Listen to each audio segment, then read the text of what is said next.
Hi. Multiculturalism. The EU, the globalists, they want all countries to be multicultural, right? And I was thinking, what happens when all these countries are multicultural? These people living together will start a new culture. It's bound to happen. That's what happens. And then they have to mix them all up again, right? Or you will get different cultures in different countries. It's so silly. I like different cultures. I like the Greek culture. I even like the Russian culture. It's nice. Yeah.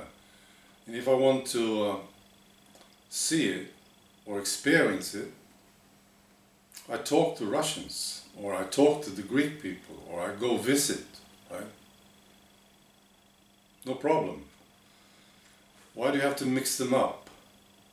What's so special about this? I don't get it. I want to tell you a story. It's about a guy in Malmö. He lives in a flat in the center of Malmö.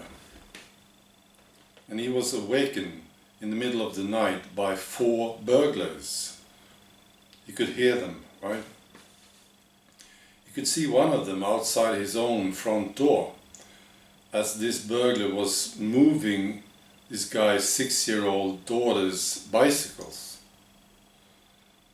And he says, I was alone with the kids and I carried them upstairs while I called the police.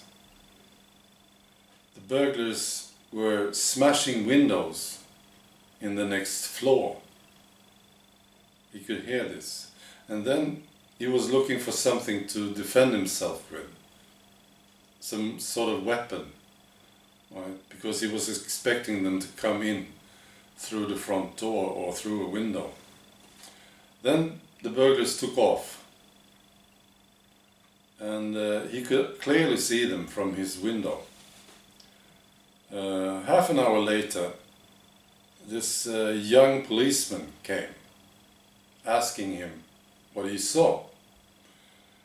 And this guy, for some reason, he was uncomfortable in describing them, right? Maybe he was afraid to be called a racist, I don't know. So he was uncomfortable with this, and he told the police that he was, right? And the policeman said, hey, stop it.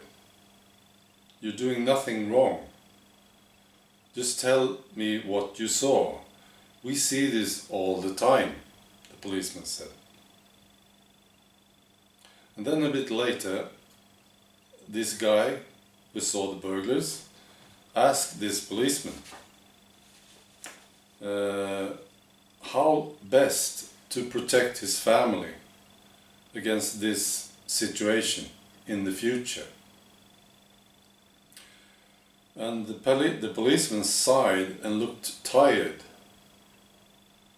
And he said, honestly, by not living here in Malmö, this is increasing so much and it's impossible to handle. That's what the policeman said. If you ask the politician, right, he will say, probably, especially if he's in the government and he's a socialist, he will tell you that they have things under control. They are spending so much money, creating more policemen, so on, right? And if you ask the police, the chief, he will probably say about the same. But just before summer, the police chief here in Sweden said that he wanted help. He was begging for help. Right. There was a documentary the other day. It was about criminal gangs in Gothenburg. And they asked the police and they asked local authorities about this situation. It's a growing problem, of course. And there was one thing that came up through these interviews. you know, these people, especially the politicians, they can't face this at all. They can't face criminality. They can't face evil. So they have this solution, and it made me laugh. I heard this so many times now, and this is the solution that they're talking about. They're talking about cooperation, you know, between the different agencies, the authorities and the police and so on, right? They should cooperate, right? That's how to handle this situation. So they're basically saying that if we just talk to each other more, this problem will go away. Yeah. It's ludicrous. Okay, so what's the solution? Well, I really don't know at this time. We need to get rid of our politicians. I told you this before. That's what we need to do. Get rid of them. Get new ones. Tough politicians. We need really tough politicians. And there are some around, you know. But they are killed by the left-wing media and the left-wing propaganda. They are. So we need to help them. We need to support them. Yeah. And we need to support each other. Yes, we do. We need to unite. All right. See you. Bye.